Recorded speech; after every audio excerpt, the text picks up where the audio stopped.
I had to note that this has been 25 years ago. When I first stepped foot on campus, I came as a kind of an enemy. I came as a Nebraska football fan and went to, for those of you that might have been at the game, it was a nail biter, and my daughter and I came. We just moved back from overseas after 10 years overseas, and so Nebraska was playing at Notre Dame and got to be there, so went there, and the game turned out great. Nebraska won. And anyhow, and then, so that was my first time on campus. Second time on campus was when my other daughter, who's here today,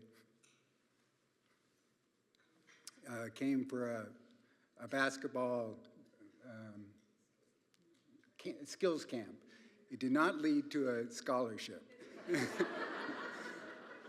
But she's found her way to fame and fortune in other areas besides basketball. So let me share with you a few prepared remarks, if I might. First off, I'm honored to accept this award on behalf of the many men and women who have worked tirelessly and sacrificially to reduce the disease burdens that afflict so many in Haiti, in particular the diseases of lymphatic filariasis, LF, and iodine deficiency disorders, IDD. It is by God's grace that this collaborative effort that has been going on for quite some time has made an impact and endured to this day, all to God's glory and the blessing of his people. I'm also honored to be included in the same company as Dr. Sexton. I read of his extraordinary life of service to the university, and I'm amazed to be called by his name for the award. And as well for the past recipients who have contributed so much to the University of Notre Dame. It's also deeply gratifying for me to be here today with a few of the friends and family. I've mentioned my daughters as well, and my wife who are here, who have been part of this journey that have now led to what is called BSI, or Bon Sel Initiative. First and foremost, I'd like to acknowledge Portia, who really was the first to catch the vision for working in public health in Haiti before me. I just decided to leave Cargill, retire from Cargill, and I was in St. Paul, Minnesota, and on a phone call with Father Tom, and Portia was in the other room reading a book called A Hole in Our Gospel by Richard Stearns of World Vision. If you've not read it, I'd highly recommend it as a powerful read. And I got off the phone, and I saw Portia's face, and I said, I know what we're going to do. You know, we're going to answer the call to work in Haiti. Portia also was instrumental in sharpening the focus and attending a meeting with Dr. Pat Lammy of the Task Force for Global Health in 2015, that he mentioned to her at that time, if just two people would stay committed, the IDD could be eliminated or prevented in our lifetime if just two people would stand guard. So thank you, Portia, for catching the vision, catching the wave even before me. It's been fun to be on the surfboard together. I'd also like to acknowledge Father Tom Stride, who began the LF and IDD work in Haiti some 30 plus years ago. Father Tom's brilliance, passion, and endurance led the way for all that has been accomplished subsequently. I'd also like to note Father Tom's tremendous gift of persuasion, which I experienced firsthand while at Cargill as the liaison from Cargill to Notre Dame, then becoming the liaison from Notre Dame to Cargill. And it was his appeal to come and help when I called to say, hey, I'm going to be doing something different, so you're going to have a new contact at Cargill.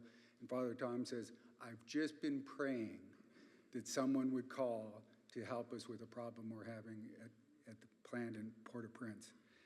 I was that call, and by the end of those conversations, I was on my way to this journey that we're on now.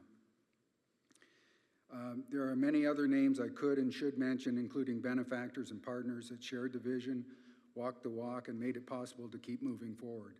Those include Tom and Nancy here with us today, and Chip Shipworth, not able to be here but on campus today, the late Captain Earl Carter, Dave O'Brien, Father Michelet Doris Carr, Canis Camille, Jean-Marc Brissot, and Neil Boothby, my associates at Cargill, and many, many others, all of whom made and make BSI an ongoing reality. I'd like to make a special note of Father Michelet's service as General Manager in Port-au-Prince. He's endured grueling work, significant personal risk, and much travail over the years. He continues to serve the 50-plus associates in Haiti as if they were his personal parish, ensuring that every day starts with prayer and devotions. He's also been the primary liaison with the Haitian Ministry of Health and the Haitian salt producer community, managing those relationships with great tact and patience. Now, for those of you that are not familiar with the inner workings of a salt processing plant, I'd like to share a few comments on what makes BSI unique and of service to the university and the spirit it represents. First, BSI is a public health project. It seeks the well-being of the most disadvantaged and often forgotten victims of disabling diseases.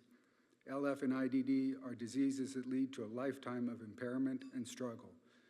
BSI seeks to help those individuals and their families, and it does so in the name of Christ, offering a cup of cold water, as it were, in the form of fortified salt to those who are suffering. Second, BSI is a social enterprise. It employs novel partnerships between governments, knowledge institutions like University of Notre Dame, and private enterprises like Cargill. And it does so by developing new intellectual property, novel processing technologies, innovative market segmentations, and go-to-market strategies. It's really become a model for how to run a small salt plant in a developing country. And it's done so in a way that has allowed us to become largely self-sustaining. Basically, we build up a pile of money. We take that money, sell salt. Salt goes, buy salt and process it and sell it down. And just by the revenue we make, the operating margins we make, prepares us for the next round of salt that we're buying. So we've gone through 12 years of self-sustaining actions, doing as a social enterprise, and it's been a very intriguing model, and one I think that is unique and has applications elsewhere in the developing world. Third, and finally, BSI is an educational opportunity. It's an educational, unique opportunity for the university faculty, staff, and students. BSI has been featured as a case study in several undergrad and graduate classes, various students, organizations, and programs throughout the university. I trust that seeing BSI at work will inspire, challenge, and motivate many, including many alumni, to serve the disadvantaged in Christ's name with the knowledge they've built up in their vocational work, as I had an opportunity to do. So I'll end where I began, with heartfelt thanks to the university, with deep appreciation for my family and associates, and with thanksgiving for and with the people of Haiti. In all of this, it's been to God's glory that He has blessed this program and brought people to a deeper quality of life through our work. Said in another way, as my life verses in St. Paul's letter to the Ephesians says, "For by grace you have been saved through faith. And this is not of your own doing. It is a gift of God, not a result of works, so that no one may boast. For we are His workmanship, created in Christ Jesus for good works, which God prepared beforehand that we should walk in them." May each of you here today find the joy of walking with Christ in faith and the joy of walking in the good works He's prepared for each of us to do. Thank you again.